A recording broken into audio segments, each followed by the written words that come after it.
Everyone measured the GTA 6 map wrong. They counted the square miles, argued about whether it is bigger than Los Santos, and completely missed the thing that actually makes it a record, because GTA 6 did not just build a bigger map.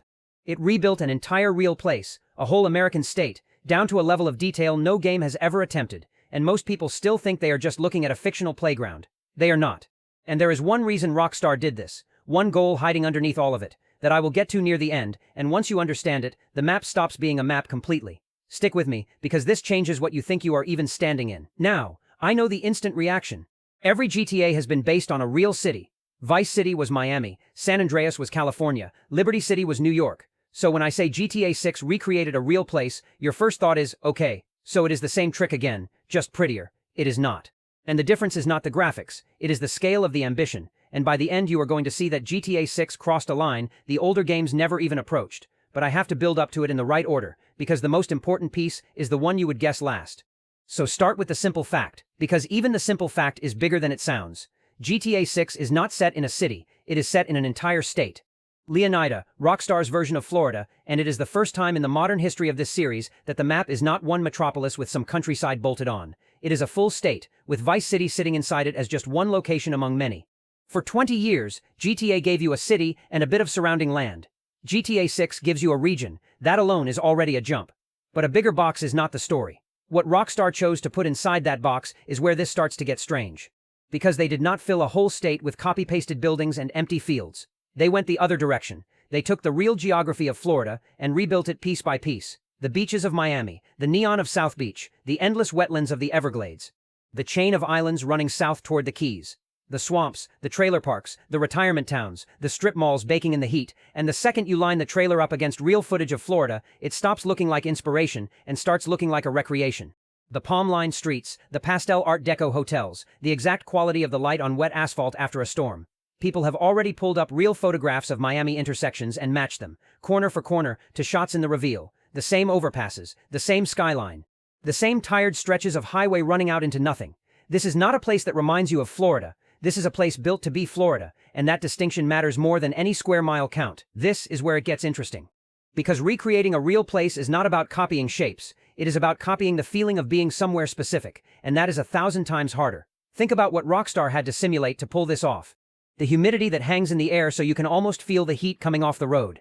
The way the sky turns bruised and purple before an afternoon storm rolls in off the Gulf. Wildlife that actually belongs to the region. Alligators in the canals, flamingos on the water, birds that scatter when you get too close. In every other open-world game, the environment is set dressing that sits there and waits for you. Here, the environment is behaving like a real ecosystem in a real climate. The tide comes in and out, the storms build on the horizon before they ever reach you. The light at 6 in the morning is a different color than the light at noon, the way it actually is in the tropics. And here is the part most people scroll straight past. When a place has its own weather, its own wildlife, its own rhythm of day and night that matches a real latitude on Earth, it stops feeling like a level. It starts feeling like a location that would keep existing whether you showed up or not. But that is still just the surface of it. What sits underneath is where this gets genuinely new.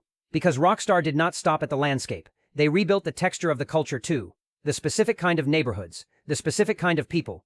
The look of a Florida gas station at 2 in the morning, the specific junk stacked in a specific yard, the accent of the place baked into the signs and the storefronts and the radio. Every detail we have seen leans into a single obsession, making you believe you are standing in a real state and not a designed one. And a world built on that obsession has a power that a generic map never has, because your brain stops treating it as a game space. Think about what that unlocks. When the place is convincing enough, you stop noticing the seams. You stop seeing loading zones and asset boundaries and the invisible walls of a designer's imagination. You just believe you are in Florida, and belief is the whole game. That is the difference between a map you play on and a place you get lost in. Once your brain accepts the world as real, it stops auditing it, and it starts inhabiting it. That is the moment a game becomes a place. And GTA has been chasing that exact feeling for 20 years without ever fully catching it. Until now. So let me stack up what we have so far, because it already sounds like the full picture. A whole state instead of a city. Real geography rebuilt piece by piece. A real climate with real weather and real wildlife. A culture recreated down to the storefronts and the light. Line all of that up, and you would think you finally understand why this map is a record. You do not. Because everything I just described is still just craft, still just Rockstar being very good at their jobs, and it misses the one question that actually matters. Why? Why rebuild an entire real state at this insane level of fidelity when a fictional city would sell just as many copies? This is exactly the thing GTA 6 is built around, and almost nobody is naming it. So here it is, the turn. Rockstar did not rebuild Florida to show off. They rebuilt it because a real place makes everything you do inside it feel real. Think about it. When the setting is a cartoon, the crime is a cartoon. But when the swamp you are dumping a body in looks exactly like a real Everglades canal, when the motel you are hiding out in feels like a real Florida motel with real heat pressing on the windows, the story stops feeling like a game and starts feeling like something that could actually happen. The realism of the place is not decoration, it is the emotional engine of the whole thing. A believable world makes an unbelievable story hit like it is real. That is the record almost nobody is naming. GTA 6 is not the biggest map because of its size. It is the most immersive map because of its fidelity. Rockstar figured out that the way to make you feel every robbery, every betrayal, every desperate run from the cops is to make sure the ground under your feet feels like a real place with real weight. And once you feel that, everything Rockstar has been showing suddenly clicks into place. The obsessive detail in every trailer frame. The long, slow shots of ordinary streets that a normal action game would never waste a second on. The way they keep showing you the boredom of the place, the heat, the sunsets, the empty highways, not just the explosions. Because the innovation was never a bigger box, bigger maps already existed. The innovation is that Rockstar built a Grand Theft Auto where the world is so faithful to a real state that your brain accepts it as real, and once it does, every story beat lands 10 times harder. Where the setting is not the backdrop to the drama. The setting is what makes the drama believable in the first place. That is a completely different idea of what an open world is for.